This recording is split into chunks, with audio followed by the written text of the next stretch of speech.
Danielle Smith strikes back, confronts Mark Carney over his contradictory policy stance. Danielle Smith is no longer playing the waiting game with Ottawa. Alberta's premier has pivoted from cautious engagement to outright confrontation with Prime Minister Mark Carney. With a growing sense of urgency, Smith believes the time has come to stop hoping for fair treatment from the federal government and instead chart Alberta's path on its own terms. She accuses Carney of saying one thing and doing another, making speeches about national unity while enacting policies that centralize power and neglect Alberta's interests. For Smith, this isn't just political theater, it's a call to action. Her launch of the Alberta Next panel marks a bold shift in strategy. It's not just a communications campaign, it's a vehicle for real change. Through this panel, the government plans to consult citizens directly, giving them a chance to define what they want on the ballot in the 2026 referendum. The initiative will travel across Alberta, hearing from rural communities, urban centers, and Indigenous groups alike. The intent is clear: return power to the people and let Albertans decide the future of their province, including whether to take back jurisdiction over pensions, policing, and immigration. What sets this initiative apart is its genuine democratic nature. Previous government efforts often invited public input without delivering real outcomes. This time, Smith insists it won't be business as usual. If public feedback and formal petitions demand it, even the possibility of full independence could make its way onto the ballot. The government is leaving that door open, not to promote separation, but to show that every option is on the table when Ottawa refuses to listen. This approach signals that Alberta is prepared to act, not just talk. Underlying Smith's frustration is a broader dissatisfaction with Carney's leadership style. Despite his past connections to Alberta, many residents feel he has become another Ottawa insider, more concerned with appeasing central Canada than addressing the West's economic and political realities. His messaging, often shifting depending on the language or audience, has not inspired confidence in Alberta. This perceived inconsistency has damaged his credibility in the province, especially on issues as vital as energy, infrastructure, and environmental regulation. Smith had initially backed Bill C-5, legislation designed to expedite major infrastructure projects deemed nationally significant.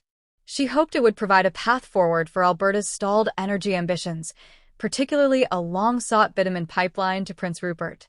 The bill passed with support from federal conservatives, including Pierre Poilievre. Yet Carney's follow-up has been lackluster. When pressed about whether Alberta's energy projects would benefit, he gave a vague, non-committal answer. Instead of offering clarity, he pointed to projects in Quebec and other provinces, reinforcing suspicions that Alberta's priorities remain sidelined. That ambiguity only reinforces Smith's concern that Ottawa's approach is to delay or dilute Alberta's influence. Carney's habit of toggling between languages with different emphases, one message in English, another in French, has become a metaphor in Alberta for a lack of transparency. He talks of climate goals, reconciliation, and clean technology, but avoids taking concrete stances on oil and gas, the very industries that underpin Alberta's economy. For Smith, this isn't just frustrating, it's a betrayal of federal responsibility. Her position is that real change means removing the barriers currently strangling Alberta's potential.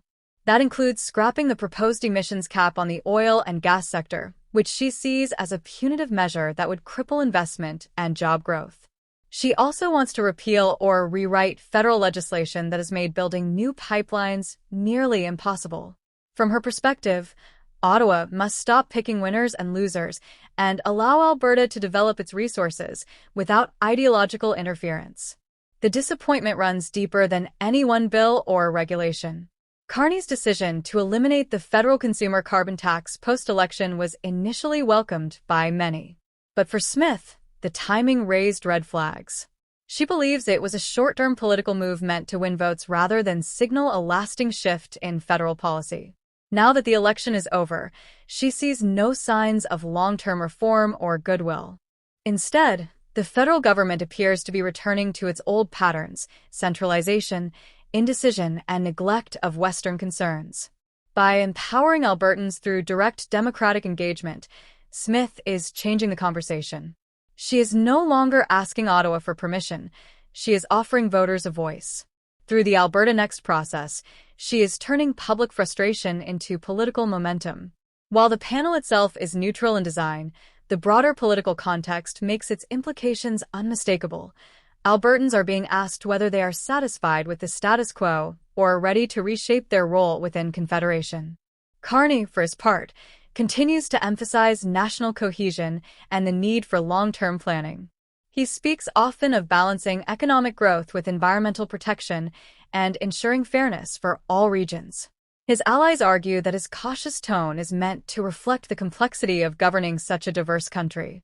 They stress that his policies aim for the long-term stability of Canada and not short-term political wins. But in Alberta, those explanations are falling flat. Increasingly, many in the province view Ottawa's neutrality as indifference. Federal leaders speak of unity, but often act in ways that prioritize certain provinces over others. Smith's supporters argue that Alberta's energy wealth and economic contributions deserve greater respect and a stronger voice in decision-making. They believe Ottawa is taking the province for granted, enjoying the benefits of its industries while imposing regulations that weaken its competitiveness.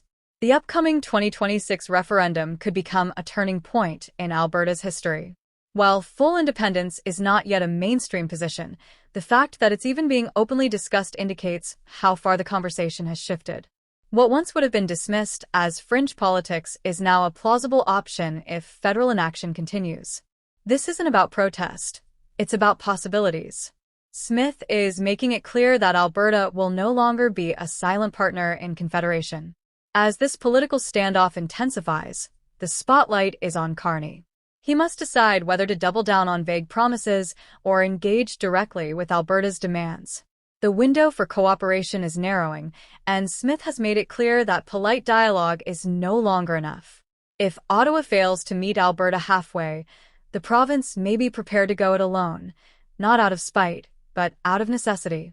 The months ahead will determine whether Carney is willing to adjust course and build a renewed relationship with Alberta, or whether he will remain firm on a centralized vision that has already alienated much of the West. Smith, meanwhile, is betting on the people of Alberta to speak clearly and powerfully at the ballot box.